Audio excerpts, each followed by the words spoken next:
Kaya para doon sa executive director ng AMLA na kung ano-anong mga detalye at mga numero ang linabas doon sa hearing nitong si Luis Tro dyan sa Injustice Committee sa House of Representatives, doon sa kanilang huling hearing, humanda-handa ka sa Lunes.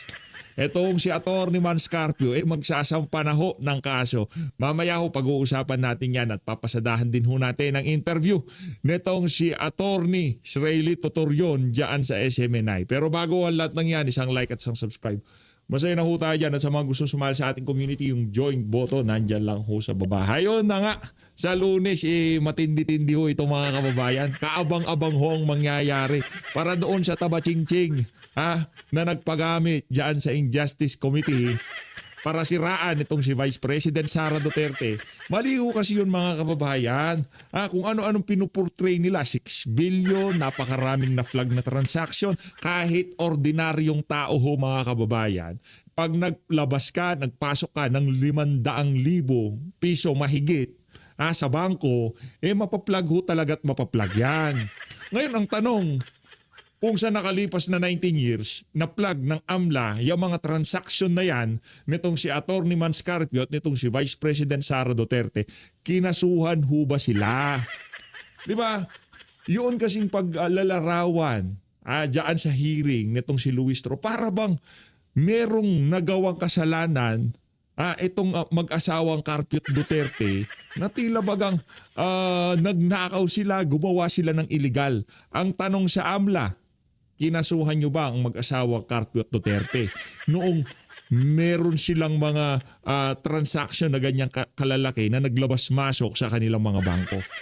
Ngayon, kung meron silang mapakitang mga detalye, dokumento na kinasuhan sila, sa tingin ho natin, talagang nararapat lang na sabihin yung mga detalye na yon doon sa Injustice Committee. Ngayon, kung wala naman ho pala silang isinampang kaso o isinagawang investigasyon sa mag-asawang Duterte Carpio, may pananagutan ho yung Tabachingching na yan. Sa tingin ho natin kaya umalis yung pinalitan nitong executive director ng AMLA na to, itong bago na to, dahil dyan sa pinapagawa nila na yan sa kanya at ayaw nilang gawin, kaya hinanapan ho nila ng kapalit na willing na magpagamit dyan sa committee nitong si Luis Tro dyan sa House of Representatives. Rerekta ho ngayon tayo dito kay Atty. Sreli Totorion. Kaugnay pa rin ho ng ginawang kabalbalan na yan ng Injustice Committee noong nagdaang linggo. Panoorin ho natin ito mga kababayan. Matindi ho ito. Siyempre, Atty. Sreli Totorion, pagka nagpa-interview talagang ika nga areglado. Okay? At walang sounds. Sa usapin. Kasi nga doon sa parang intro ata yun ni Congressman Luis Tro, meron siyang nabanggit na ang magsasalita daw ay numero. Ngayon, ang pag-uusapan natin din ay numero. Siyempre, kung unang titingnan, kasi walang walang nagdedebate doon sa mga pahayag ng AMLAC. Umabot daw, bilyonaryo pala. Bilyonaryo, itong si Vice President Sara Duterte. Hindi ko lang siya nakita sa Forbes list. Pero ano ba ang dito, attorney, para hindi ma-mislead ang taong bayan po ukol dito? Well, una sa lahat, transaction volume is not wealth.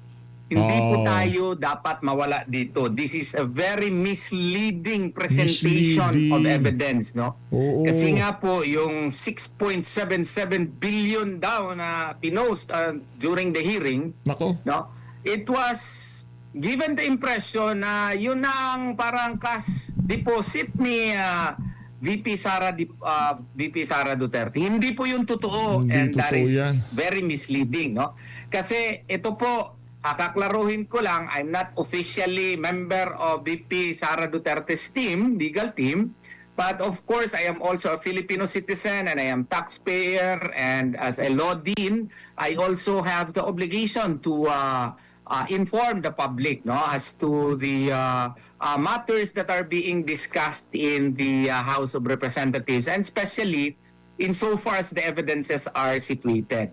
Kaklaruhin ko lang, itong covered transaction reports po na sinasabi nila na 6.7 billion, hindi po yung deposito. Ang ibig sabihin lamang po yun, ayun yung cash inflow, outflow, pati yung investment, pati yung mga Kung hindi pa ho maliwanag, doon dyan sa mga nakalipas nating video, yaang paliwanag kung bakit ganun kalaki ang ibinidang numero ng Anti-Money Laundering Council dyan sa Injustice Committee. Ito, ulitin na naman ho natin.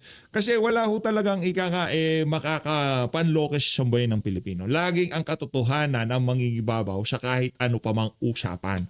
At yung katotohanan na yan, ibibida sa atin yan ngayon. Itong si Atty. Sriley Totorion. Other movements of the funds over a long period of time. Ang haba-haba nito, 2005 to 2006. This is for 21 years if I'm not mistaken. Ito yung mga total po ng mga transaction po doon po sa accounts na na-mention po doon sa hearing. Yeah. Kaya nga po, very misleading po ito. Kasi nga po, Misleading yan. maski anyone, no? Maski nga ako siguro, I am also a practicing lawyer. Kung i-subject mo doon sa CTR, Covered Transaction Reports, at including the STR, Suspicious Transaction Report, siyempre ang dami-dami niya kasi yung ma-deposit, bibilangin.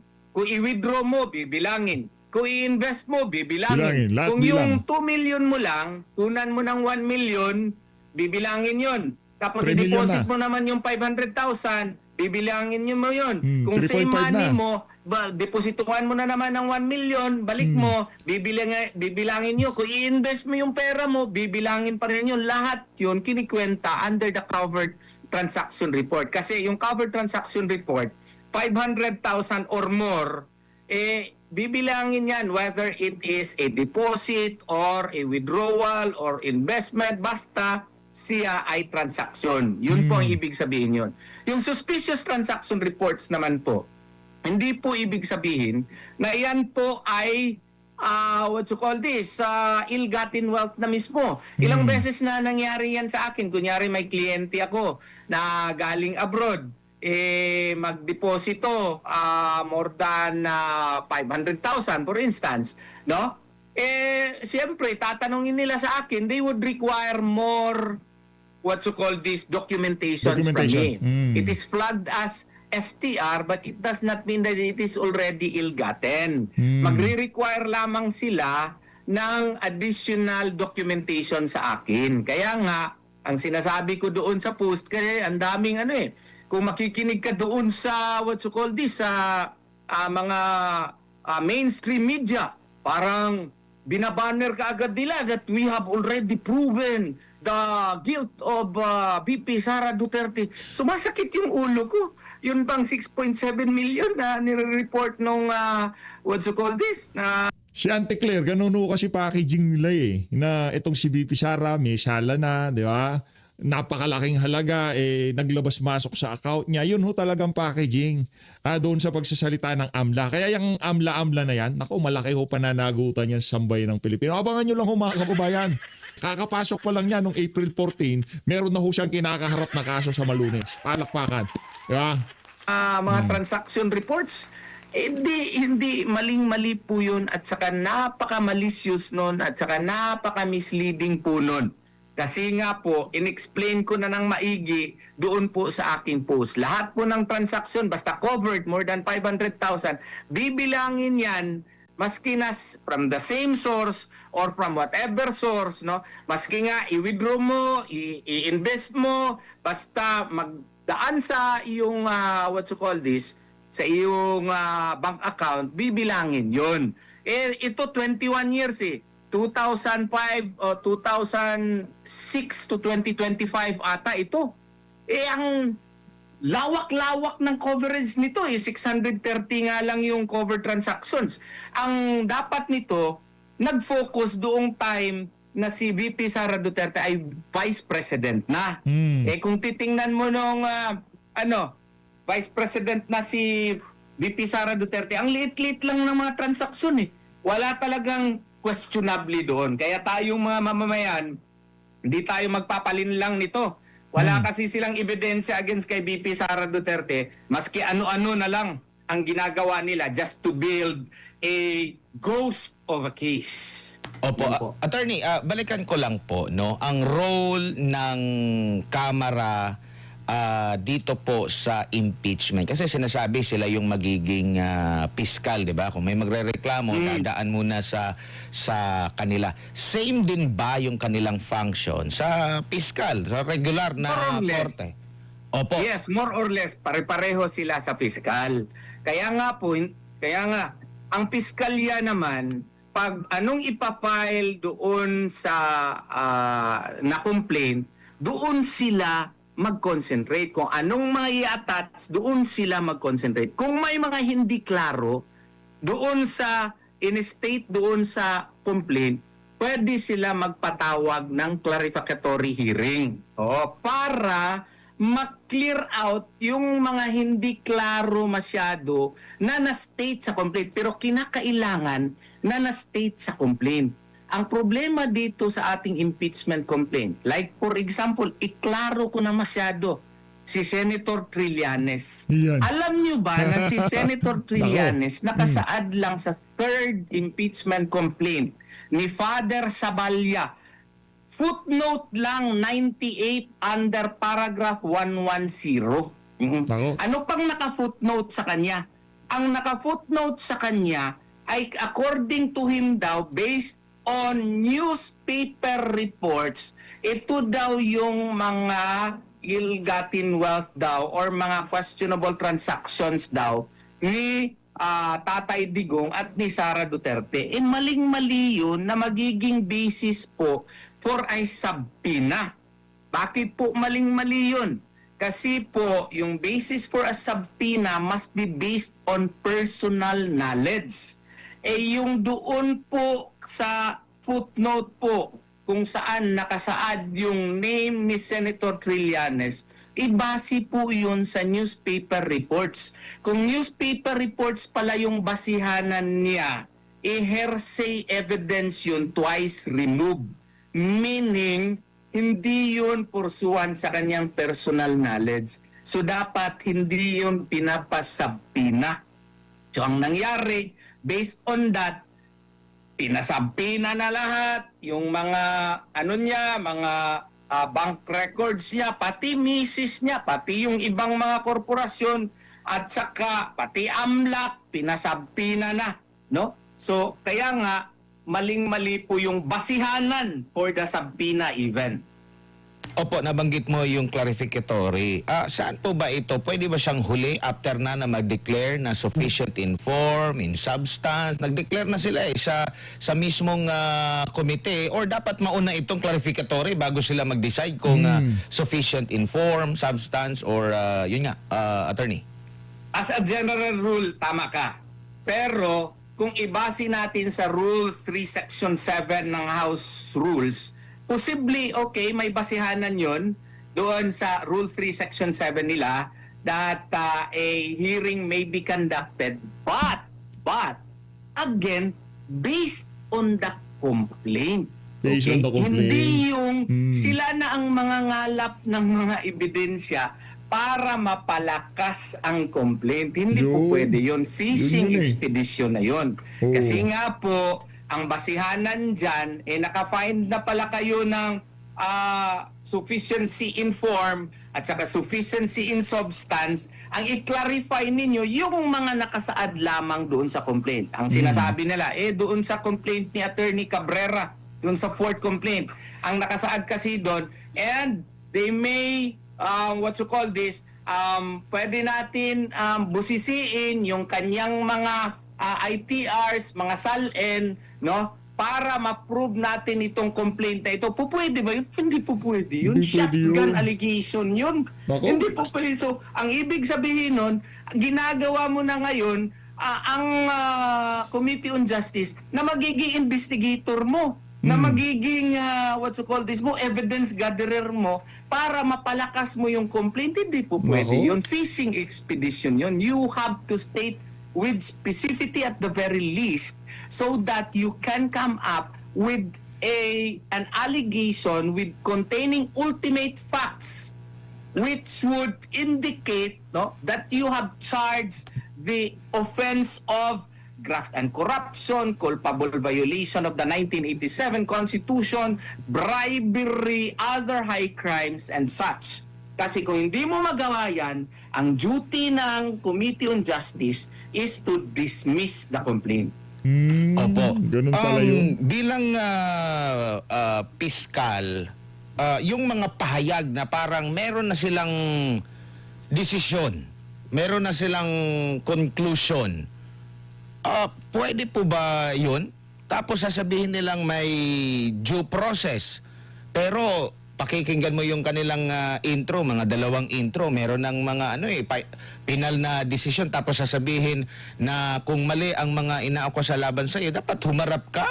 Pero di ba sa regular na piskal, hindi naman po ata ganyan po ang nangyayari po, attorney, na parang magbibigay ng komento agad yung piskal. Makikinig lang siya kung anong ilalatag na ebidensya, mga argumento noong naghahain ng reklamo, tsaka ano yung reply ng inirereklamo, attorney. Oo nga, yung sana, ang nangyayari kasi dito, yung nag-endorse pa ang mga pinakamaingay. No? Like for example, isasabi na, timing na nadala ko pala ito. Ito yung third impeachment complaint. Opo, opo. Okay. Sana ang pinatawag nila dito, itong mga nag-file. Ito si Reverend Father Joel Saballa, Reverend Father Joselito Sarabia. Nako. Biruin mo kung basahin mo itong complaint na ito, magtataka ka. Bakit? Kasi the complaint should be based on personal knowledge. Pero yung mga allegation nila dito, sasabihin mo paragraph 21. Yan. Prior to her election, VP Sara served as the mayor of Davao City from 2010 to 2013, 2016 to 2019, and 2019 to 2022. As mayor, she mimicked her father's despotic, arbitrary methods and ruled the bailiwick of Davao City with an iron fist. Is this a declaration of ultimate facts? No, this is a matter of opinion. And this is even a baseless opinion, knowing the fact that Father Joel Saballa is actually based in the Diocese of Novaliches. Ito sana ang pinatawag nila. Kasi ito ang naggawa ng complaint eh. Siya nagreklamo. Siya ang nagreklamo. If you are an unbiased, unbiased Committee on Justice, ipatawag mo ito si Father Saballa. Sasabihin mo, ito yung clarificatory question. Yung. Yan, makinig. Father Saballa, you mentioned in paragraph 21 of your complaint that as mayor, she mimicked her father's despotic, arbitrary methods and ruled the bailiwick of Davao City with an iron fist. Attorney Israelito Turjon for congressman. Di ba? Yan ho eh. Kung hindi naman representative, party list. Yan mga ganyan, di ba? Galit na itong si Attorney Turjon. Ito kasi nga mga impeachment na to kung ano pinaggagawa nila eh. Malinaw ho kasi yun mga kababayan. Wala na sa hulog, ika nga. Yung mga pinaggagawa nila dyan sa Injustice Committee. Ang dapat ho talaga dito para sa mga congressman, wag nyo na lang wag nyo na lang suportahan yaang kalokohan na yan. Diba? Dapat na yan, automatic na i-dismiss yung impeachment na yan laban dito kay VP Sara. Teka lang ho.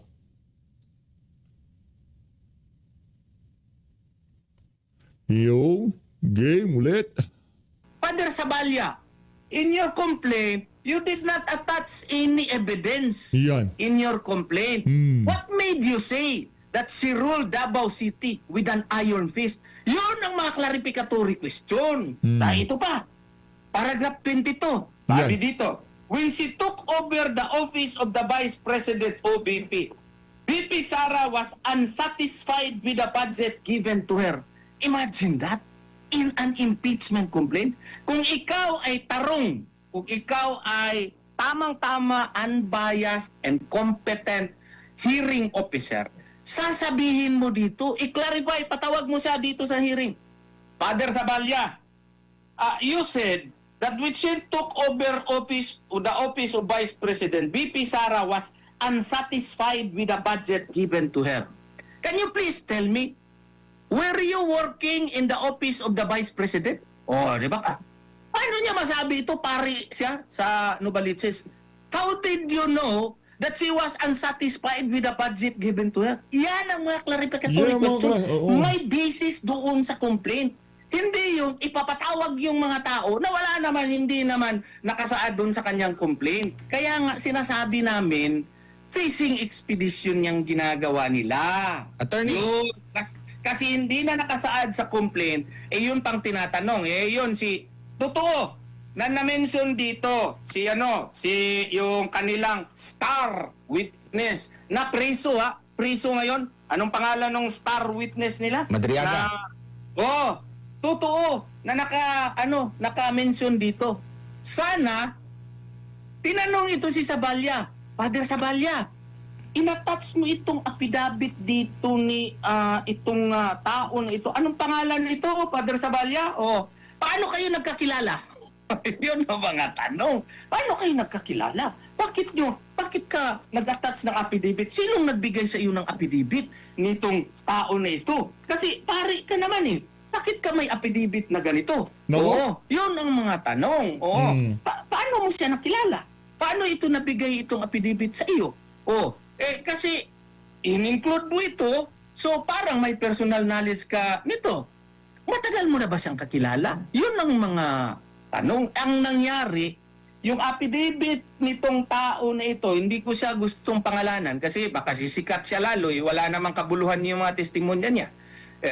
Ang ginawa pa, hindi doon sa original affidavit niya na naka-attach.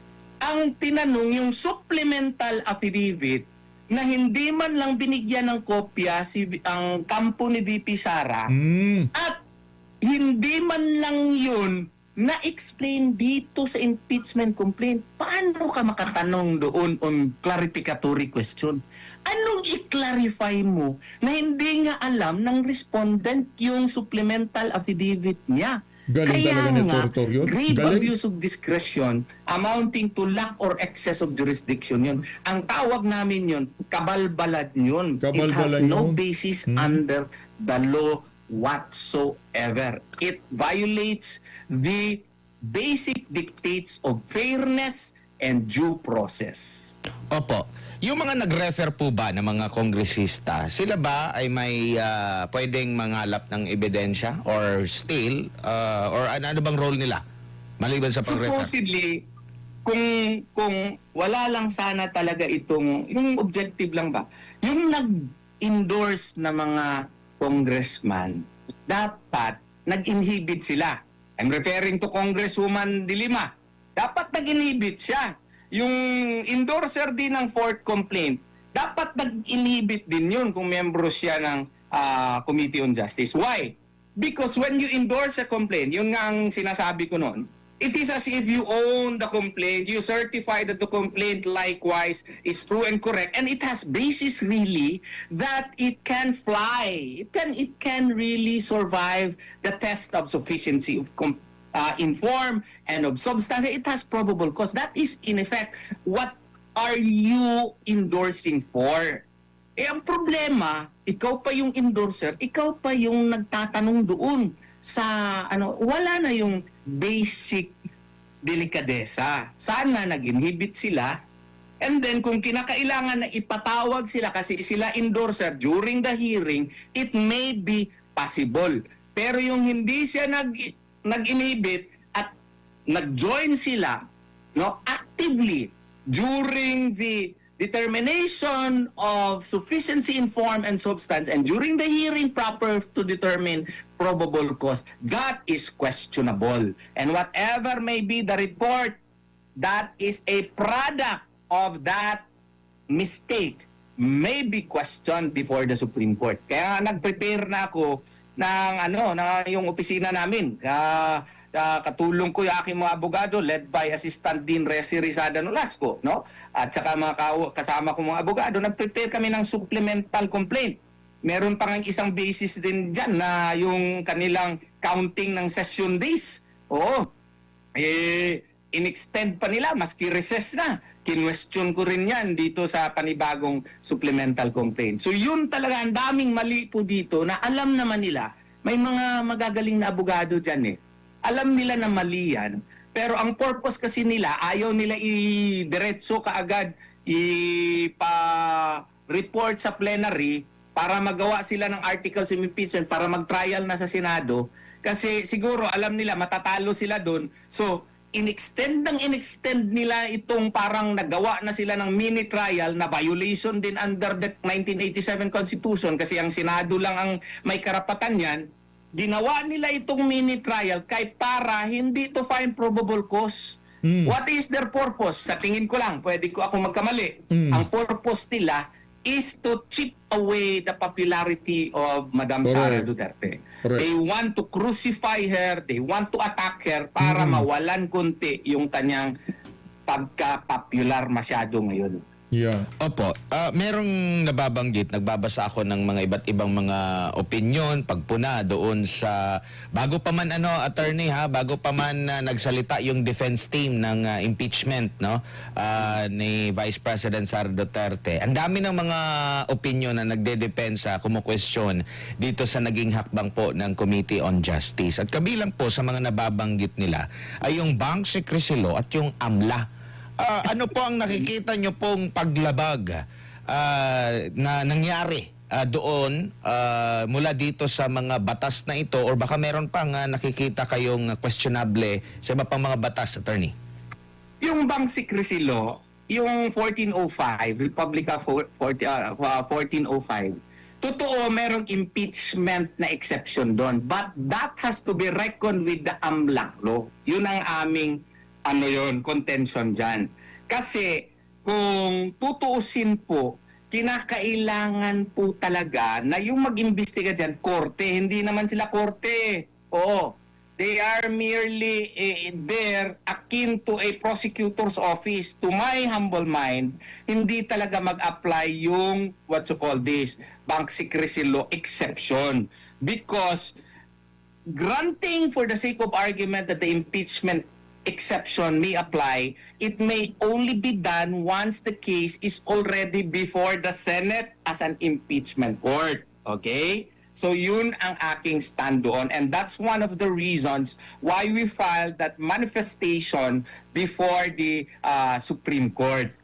Bilib nga ako dun sa BIR na na representative Kasi nga po doon sa BIR, di ba yung mga tax returns yon, they really stuck. They may have brought the documents there but in a box, but they never opened it simply because of the fact that indeed under the National Internal Revenue Code, the exception can only be done, that can only be presented if it is before the Senate, if it is acting in aid of legislation. Kaya nga po, kailangan dahan-dahan sana sila nito kasi may mga ibang tao, in-include nila, pati yung husband, in-include nila, pati yung mga ibang tao, pati yung law firm, i-include nila. So maraming violations which we all cited in the Supreme Court. I could not explain it at length kasi it is before the Supreme Court already.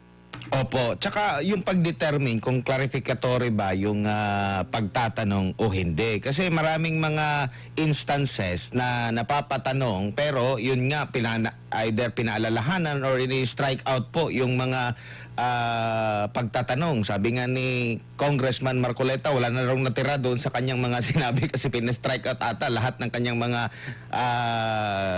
pagtatanong po.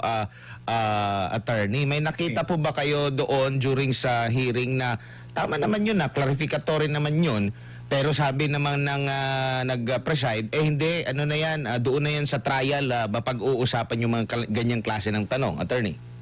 Ay, double standard nga siya Double standard, sila, Congressman Marcoleta, iba yung yardstick niya.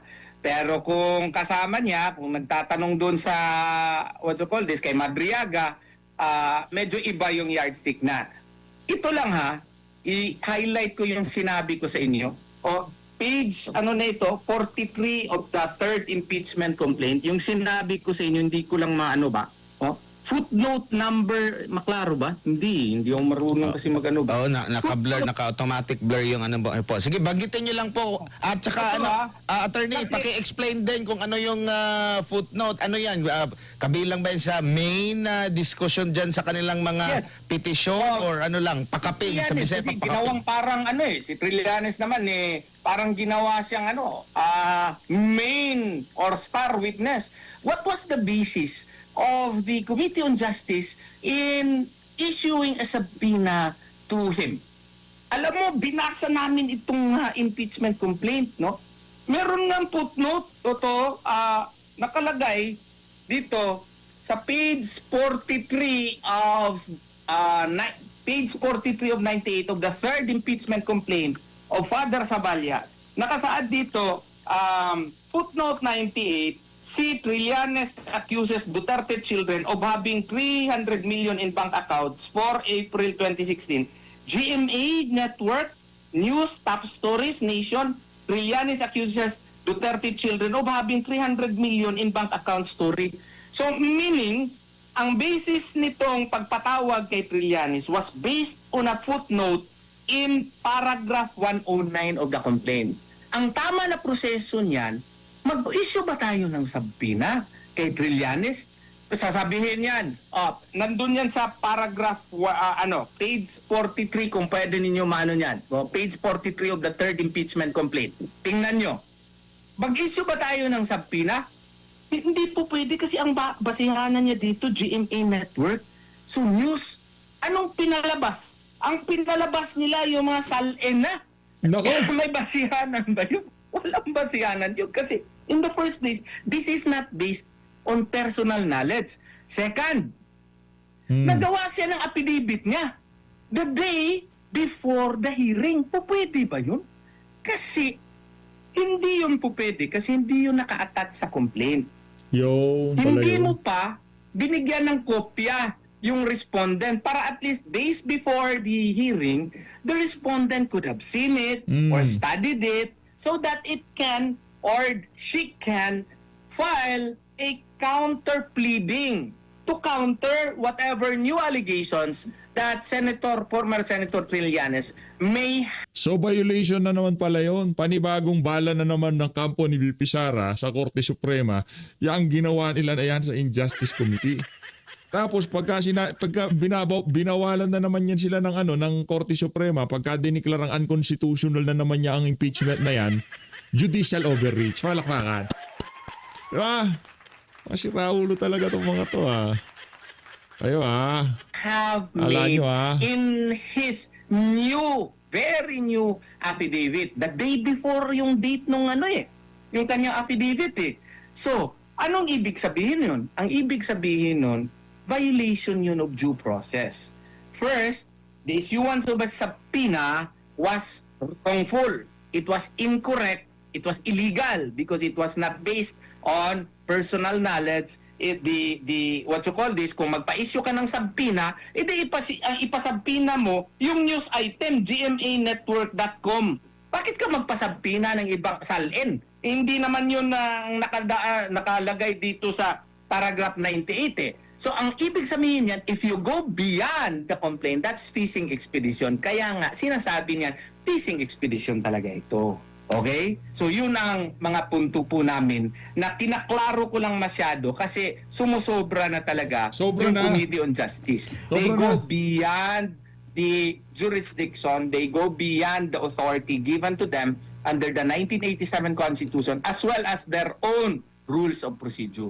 Opo. Marami po ang mga Galing niya, netizen Torre na mga mapagmatsyag kasi yung treatment po, no, halimbawa doon sa mga nagiging resource person, witness, or yung mga nagbibigay ng mga alegasyon, halimbawa dito sa comparison nung tinaguri ang Brave 18 po, attorney, compare dito sa mga nabanggit mo nga na yung mga nagsalita doon sa kamera, may mga bago lang doon, ilang araw, bago mismo ang pagdinig, pinagbigyan agad. Pero dito, binubusisi nila. To the point na pati yung mismong sino ba yung tawag dito, nagnotaryo, pati yung nag-witness doon sa notaryo, kini-question po. Yun yung double standard na nakikita, attorney. Yun nga ang one of the grounds namin sa petition for certiorari, because if you remember, there were also complaints filed against President Marcos, no, for impeachment. And yun po, diniklara nila insufficient in substance kasi sabi nila under Committee Resolution 111, they said that the allegations in the complaint did not actually state ultimate facts indicating that the offenses of grave violation of the Constitution, graft and corruption, and other high crimes, no, bribery, are not stated therein. So therefore, hindi daw nakasaad yung mga complaints na dapat, ultimate facts na dapat mag-charge ng mga high crimes, other high crimes, graft and corruption, etc. na equivalent to an impeachable offense. In-apply ba yun kay BP Sara? Hindi eh. Kaya nga, ang sabi namin, kung in-apply ninyo yung standard na yun, very strict standard kay President Marcos, no? Pursuant to the Equal Protection Clause of the 1987 Constitution, that should have likewise been applied in the impeachment complaints filed against VP Sara Duterte. Yun nga dun din sa sa mga 18 soldiers, hindi man lang pinatawag. Yan nga ang perfect example of a double standard which Siguro, should not opo, be tolerated. Siguro bilang panghuli na lang po, attorney, yun naman pong usapin ng double standard pa rin doon sa treatment sa impeachment laban kay President Bongbong Marcos. Same ba sila ng treatment? Yun nga ang parang hindi talaga same yung treatment kasi nga po doon kay Presidente Marcos, ang kanilang determination of the ultimate facts, no, was actually applied correctly in the sense na totoo nga siguro, baka nga na hindi yun nakasaad talaga ng mga necessary allegations na mag-qualify na bribery nga yun, nga graft and corruption nga yun. Ang dapat sana is pagdating dito kay VP Sara, ganun din sana yung standard na ginamit. Na yung mga allegations ba, mag-qualify ba as really graft and corruption? Yung mga findings ng COA, no? Granting for the sake of argument na merong notice of disallowance nga. Na 120 million ba yun? Or more ba? Equivalent ba yun to graft and corruption? Hindi kasi alam ng mga estudyante ng batas yan na maski may audit observation memorandum ka or notice of disallowance ka, hindi yan evidence that you have committed a crime. Dito pa very suspicious kasi days before the hearing, meron ng finding yung COA Central. Parang 3 days or 4 days before may finding na.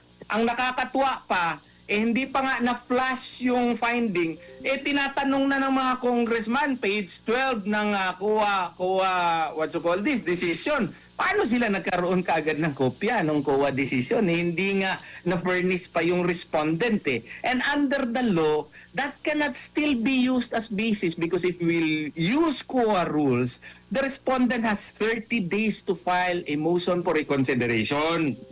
At saka, after na marule yung motion for reconsideration, pwede pa mag-file ng petition before the Supreme Court via Rule 64. So, kumbaga, hindi pa yun siya enough basis na magiging ultimate facts na equivalent na yung finding to a graft and corruption. Yun ang aming punto po doon. Kaya nga po, kung ano man ka stricto yung standard on ultimate facts kay Presidente Marcos, dapat ganun din yung ginamit na standard doon sa impeachment complaint filed against VP Sara Duterte. Opo, attorney, dagang salamat sa imong oras. Sa ulitin, mabuhay po kayo. Mabuhay. Mabuhay tong si Attorney Israel Tutorion. Napakahusay, napakagaling ho talaga pagdating sa larangan ng usaping legal. Wala ho tayong ibang mas huhusay pa at mas gagaling magpaliwanag. Dito kay Attorney Israel Tutorion. So, guys, maraming salamat sa pag-support sa Page Update. Mag-ingat ho kayo lahat. Halin natin Pilipinas. Maraming salamat mga kabayan.